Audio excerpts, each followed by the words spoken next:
Il y a quelque temps, j'ai mentionné que la désintégration de l'État pakistanais était le conflit qui, de loin, me préoccupait le plus. À l'époque, l'État pakistanais peinait à contrôler certaines zones de son territoire sous l'influence des talibans afghans, leurs anciens alliés.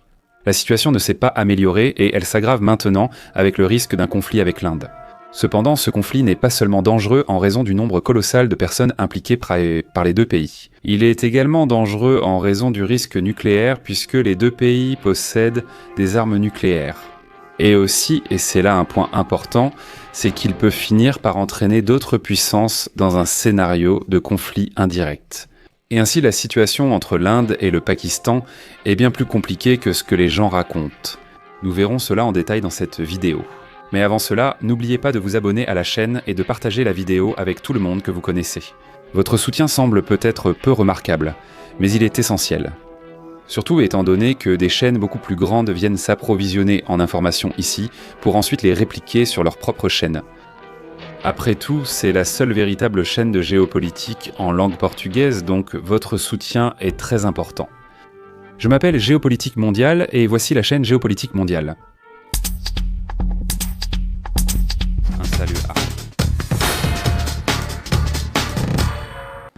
Le 6 mai, l'Inde a lancé l'opération Sindoor, une attaque de représailles à l'attaque militante du 22 avril à Parogam, Jammu et Cachemire, qui a fait 26 morts. Selon le gouvernement indien, le Pakistan aurait alors soutenu le groupe qui a mené l'attaque. Ainsi, l'opération indienne a consisté en des missiles lancés depuis le territoire indien, touchant 9 cibles, au Pakistan et dans les zones du Cachemire occupées par le Pakistan. Au cours de l'opération, 5 chasseurs, selon les sources pakistanaises, auraient été abattus par les systèmes anti-aériens du Pakistan. Actuellement, 4 ont été confirmés, ce qui montre qu'aucun camp n'aura une guerre facile si l'escalade se transforme en conflit ouvert. Le ministère de la Défense indien affirme que toutes les cibles relevaient d'une infrastructure terroriste et que les frappes ont exclu les installations militaires pakistanaises. Malgré cela, le Premier ministre pakistanais a annoncé que des attaques de représailles étaient déjà en cours contre des cibles indiennes. En laissant de côté la capacité militaire conventionnelle, aucun des deux pays ne peut se permettre de sous-estimer l'autre, car après tout, ils possèdent tous deux des capacités nucléaires. Et, en plus de cela, le Pakistan essaie de sortir d'une crise politique et économique historique, tandis que l'Inde tente de transformer ses succès régionaux en puissance mondiale. Et elle doit faire face à une population musulmane de plus en plus nombreuse, qui sympathise avec le Pakistan et s'oppose aux mouvements considérés comme nationalistes, c'est-à-dire les mouvements hindous, sikhs et bouddhistes. Une escalade militaire entre ces deux pays pourrait déstabiliser l'Asie du Sud et centrale, mais elle finirait aussi par influencer la dynamique géopolitique mondiale, impliquant d'une certaine manière les États-Unis, la Russie et la Chine. Et la raison en est un autre jeu d'échecs qui embrouille beaucoup la tête de ceux qui divisent le monde en deux. Selon la perception indigène, le Pakistan au nord, principal allié de la Chine, isole et freine toute ambition indienne vers le nord et l'Asie centrale. De plus, l'augmentation de l'influence chinoise vers le Bangladesh met en danger tout le flanc oriental du pays, selon la perception indienne. Pour aggraver les choses, le Pakistan n'a un programme nucléaire que parce que les États-Unis ont soutenu de manière discrète le programme nucléaire pakistanais dans les années 80, en plus de son historique de collaboration en renseignement avec les États-Unis. Une grande quantité d'armes américaines, des conseillers militaires américains au sein même de l'armée pakistanaise et un vaste réseau de collaboration économique et politique entre le gouvernement pakistanais et le gouvernement britannique. Mais cela va plus loin car des régimes du Moyen-Orient comme l'Arabie saoudite et les Émirats arabes unis collaborent étroitement avec le Pakistan. Non seulement par le passé, finançant même son programme nucléaire, mais aussi aujourd'hui avec des exercices militaires conjoints réguliers. Autrement dit, les Indiens considèrent déjà la Chine, les États-Unis, l'Angleterre et les pays islamiques du Moyen-Orient comme des collaborateurs du Pakistan. Une menace qui, pour les Indiens, est existentielle, le sentiment d'isolement. La politique de confinement a poussé les Indiens, depuis la guerre froide, à rechercher une coopération approfondie avec Moscou. Que ce soit l'Union soviétique ou la Fédération de Russie aujourd'hui, cette gêne russo-pakistanaise est le résultat de l'invasion soviétique de l'Afghanistan. Parce que le Pakistan a servi de lien pour que les moudjahidines afghans soient équipés et entraînés par la CIA et les services secrets chinois. Les armes passaient par le Pakistan et entraient à l'intérieur. À l'époque, les Pakistanais craignaient que si l'Afghanistan tombait aux mains de l'Union soviétique, les Soviétiques allaient alors poursuivre en envahissant la province du Baloutchistan, au sud, cherchant les mers chaudes pour établir une base maritime permanente dans l'océan Indien. Par la suite, avec l'effondrement soviétique, le Pakistan a collaboré de manière intensive avec les insurgés tchétchènes pendant les guerres de Tchétchénie dans les années 90, mettant en danger l'intégrité même de la Russie. Et en même temps, les Russes, depuis leur friction avec les Chinois, déjà dans les années 60, ont vu dans les Indiens un contrepoids à l'augmentation de l'influence chinoise en Asie centrale. Cette relation s'est resserrée de plus en plus au fil des décennies, entre Moscou et New Delhi. Récemment, avec le conflit en Ukraine, les sanctions et les embargos occidentaux ont frappé l'économie russe, qui était devenue hyper dépendante des exportations et importations vers la Chine. Et pour ne pas devenir encore plus dépendante des futures décisions de Pékin, Moscou a alors cherché à renforcer encore davantage ses relations avec New Delhi. Et les Indiens, de leur côté, craignent qu'un affaiblissement de la Russie ne conduise à l'avenir à une hégémonie chinoise sur le continent. L'Inde a maintenu le commerce et a même élargi la coopération avec les Russes, résistant aux énormes pressions des pays occidentaux pour adopter des politiques anti-russes. Bien qu'il existe une coopération entre les trois pays au sein des Brésil, Russie, Inde, Chine, Afrique du Sud, Russie, Inde et Chine, la garantie d'un équilibre russo-chinois est une priorité pour New Delhi, qui ne se laisse pas éblouir par l'augmentation robuste de son commerce avec la Chine. D'autant plus que le sentiment indien est que, avec la Chine contrôlant le Tibet, et par conséquent la majeure partie de l'Himalaya, les Indiens se trouvent dans une position extrêmement fragile. Une situation aggravée par le facteur pakistanais mentionné plus tôt. C'est parce que, à partir du Tibet, un territoire relativement vide et sans grande cible stratégique, les Chinois n'obtiennent pas seulement un accès direct au noyau géopolitique indien, mais ils parviennent également à contrôler une immense partie de son approvisionnement en eau. En effet, les fleuves qui prennent leur source dans la région du plateau tibétain alimentent l'Inde. Tout cela renforce pour les Indiens la nécessité d'une Russie au moins capable de contenir et de faire pression sur les Chinois en cas d'urgence. Avec l'augmentation de la population musulmane en Inde, que ce soit par la migration du Pakistan, du Bangladesh ou des Rohingyas expulsés du Myanmar, l'islam s'est également développé en interne parmi les Indiens eux-mêmes, en particulier chez les Dalits, la caste considérée comme impure et marginalisée dans l'hindouisme. Et comme ils sont marginalisés, ils cherchent dans l'islam une issue à la misère absolue. Le résultat, donc, est l'augmentation croissante des conflits religieux et culturels à l'intérieur de l'Inde. Ces conflits ont été la cible de rhétoriques et d'attaques virulentes de Londres et de Washington, qui critiquent le gouvernement indien comme étant intolérant envers les minorités musulmanes. L'Inde perçoit essentiellement une paranoïa et un encerclement géopolitique, avec une coopération entre puissances occidentales et la Chine, non seulement pour son endiguement, mais même pour sa fragmentation, sa balkanisation. Mais nous avons aussi la perception pakistanaise, car pour les Pakistanais, leur seul partenaire de confiance est la Chine. C'est parce que, malgré les relations avec les États-Unis et l'Angleterre, le pays voit avec une énorme méfiance l'ingérence de ces deux pays dans ses affaires internes.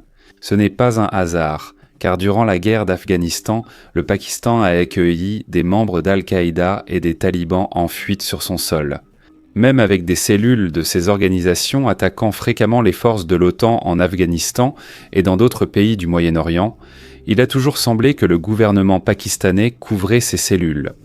Le soutien et la protection accordés aux talibans étaient vus par Islamabad, la capitale du Pakistan, comme un moyen d'assurer qu'à l'avenir, après la guerre et le départ des forces occidentales d'Afghanistan, les Pakistanais auraient un avantage considérable et une grande influence sur le gouvernement de Kaboul.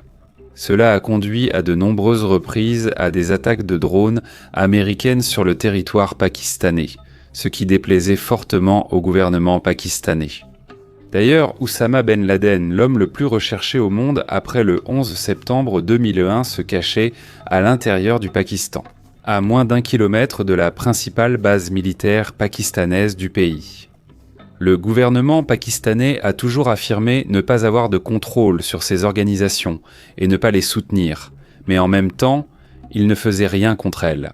Ce qui indique à l'Occident que le gouvernement d'Islamabad fermait les yeux sur les cellules terroristes ou les protégeait délibérément. Cette ambiguïté de ne pas être clair. La position du Pakistan a été utile, car elle permettait de mener cette guerre indirecte contre l'Occident et de gagner de l'influence sur l'Afghanistan, mais sans s'impliquer directement.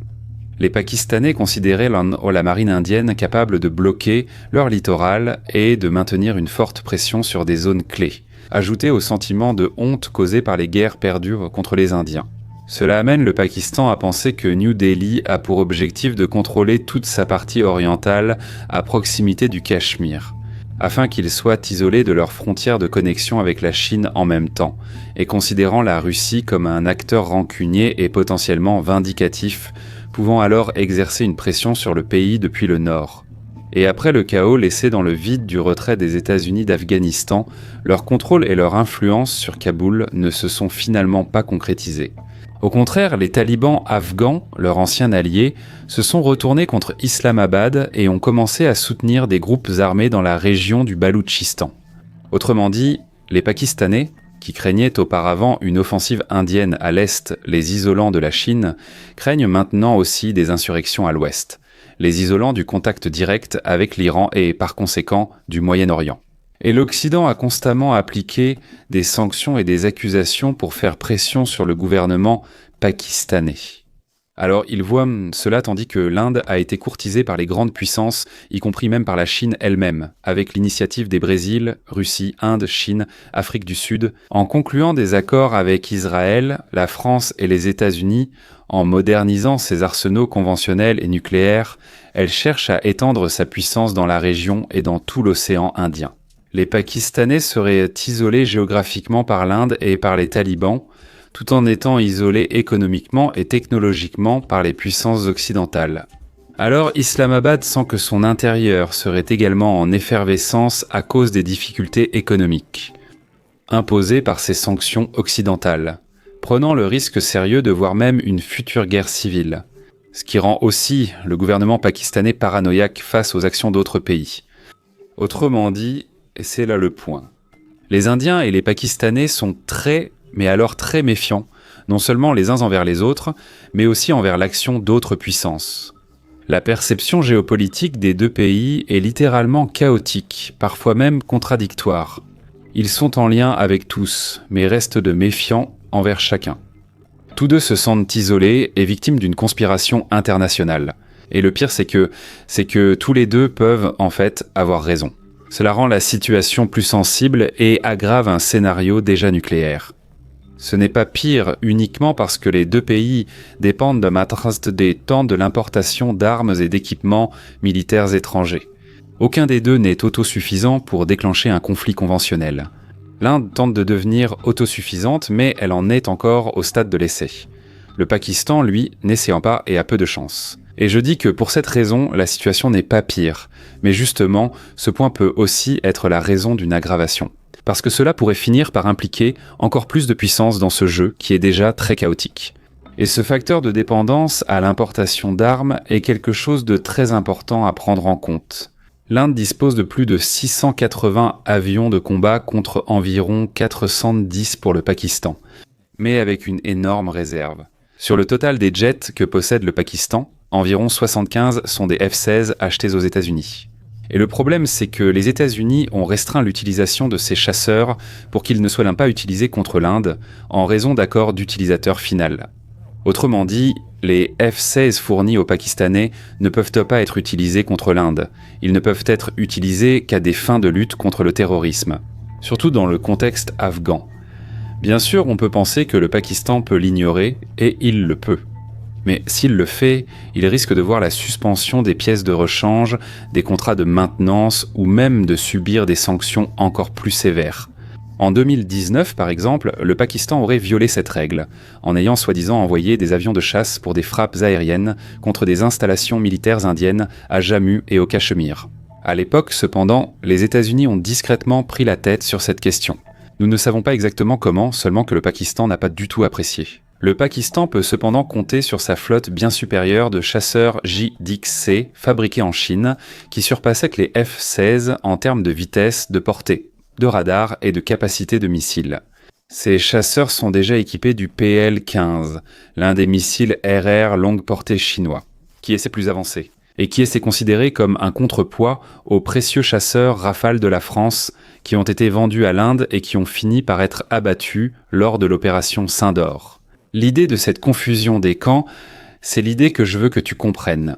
La Russie est un allié vital de l'Inde qui a acheté pour 60 milliards de dollars d'armes russes, ce qui représente environ 65% de ses importations totales d'armes. Le Pakistan a la Chine comme allié clé, principal soutien du corridor économique Chine-Pakistan de 65 milliards de dollars. Elle est aussi le principal fournisseur de ces armes. Les États-Unis ont des relations officielles avec les deux, mais sont-ils plus proches du Pakistan? Historiquement, c'est le cas. Washington et Londres se sont toujours opposés aux mouvements nationalistes indiens, ayant soutenu et protégé le Pakistan précisément pour contenir les Indiens. Autrement dit, les rivaux mondiaux, la Chine et les États-Unis, convergent dans leur soutien au Pakistan, tandis que les alliés, la Chine et la Russie, s'opposent l'un à l'autre sur la question de l'Inde. Ensuite, il y a eu l'opération indienne Sindor. Cette opération a eu lieu au Cachemire, qui est une région disputée entre l'Inde, le Pakistan, Gilgit en vert, et avec la Chine contrôlant l'Aksai Chine en rouge, au nord-est. Le 22 avril 2025, des militants islamistes ont attaqué des touristes à Pahalgan, Cachemire indien, tuant 25 Indiens et un Népalais. Le gouvernement indien a accusé des groupes pro-Pakistan et a réagi en bloquant des projets sur la Chenab, en fermant les frontières et en expulsant des diplomates pakistanais. Ici, il y a une chose importante. C'est que beaucoup de chaînes ont annoncé que les barrages des rivières par l'Inde allaient assécher le Pakistan. Et non, c'est une exagération. Tous les fleuves ne peuvent pas être bloqués par les Indiens. Non, le Pakistan ne va pas mourir de sécheresse. Et même si c'était possible, il faut se rappeler que l'Inde, en soutien au Pakistan, pourrait aussi perturber le cours de nombreux fleuves qui vont vers l'Inde, bien qu'il ne puisse pas non plus le faire pour tous. Le conflit, s'il devenait sans nucléaire, serait la plus grande catastrophe humanitaire de notre histoire. Oubliez la Première et la Seconde Guerre. Le potentiel indo-pakistanais dépasse tout ce que l'on a déjà vu, et si cela se produit, toute la région sera contaminée selon le nombre d'armes nucléaires utilisées. Un conflit nucléaire, selon la quantité d'armes nucléaires utilisées, pourrait contaminer tout le bassin du Gange, affectant la partie la plus peuplée de l'Inde ainsi que le Bangladesh, surpeuplé et pauvre. Cela dépendrait des directions du vent et de la puissance des dispositifs nucléaires. Cela affecterait aussi les rivières du plateau tibétain vers le sud, contaminant l'Asie du Sud-Est et impactant la Thaïlande, le Myanmar, le Laos, le Cambodge et le Vietnam. Comme la chaîne de l'Himalaya est très difficile à traverser, elle pourrait même être facilement patrouillée par les forces armées chinoises. Ce qui ferait que des flux massifs de réfugiés finiraient par se diriger vers l'Asie centrale, ce qui provoquerait de l'instabilité via l'Afghanistan sous forme de réfugiés et de militants radicaux. Ce désordre généralisé peut répandre l'insécurité au Tadjikistan et en Ouzbékistan, où il existe déjà une militance transfrontalière, comme par exemple le mouvement islamique d'Ouzbékistan qui a prêté allégeance à Al-Qaïda. Et cette instabilité va provoquer un violent ralentissement des investissements étrangers et de l'économie locale elle-même. L'économie régionale a déjà subi des décennies perdues, de la guerre civile afghane en 1992 à la fin de l'occupation de l'Afghanistan par l'OTAN. En 2021, ces pays ont tenté de s'intégrer davantage à l'économie mondiale et ont rencontré des difficultés. Et dans ce contexte, cela serait anéanti. Cela pourrait également encore attiser le désordre à la frontière entre l'Afghanistan et le Pakistan afin de faire pression sur le gouvernement de Kaboul. Ce qui risque de renforcer Al-Qaïda, encore plus dans toute la région. Le désordre dans la province du Baloutchistan, au Pakistan, la région la plus pauvre du pays, pourrait renforcer les séparatistes locaux et attirer l'Iran, qui fait également face à une insurrection baloutche de son côté de la frontière. Dans ce contexte, environ 80% de l'initiative de la route de la soie. Cela mettrait simplement fin à ce qui plongerait l'économie mondiale, déjà en grande difficulté, dans une récession absurde et sans fin prévisible. Jusqu'où toute cette instabilité pourrait-elle aller ? C'est spéculatif, mais ce serait certainement quelque chose de désastreux. Il ne nous reste plus qu'à espérer que ce scénario, de plus en plus probable, ne se réalise pas. Merci à tous, j'espère que cela vous a plu, et un merci spécial aux super membres Lucas Silva de Souza et Asportas.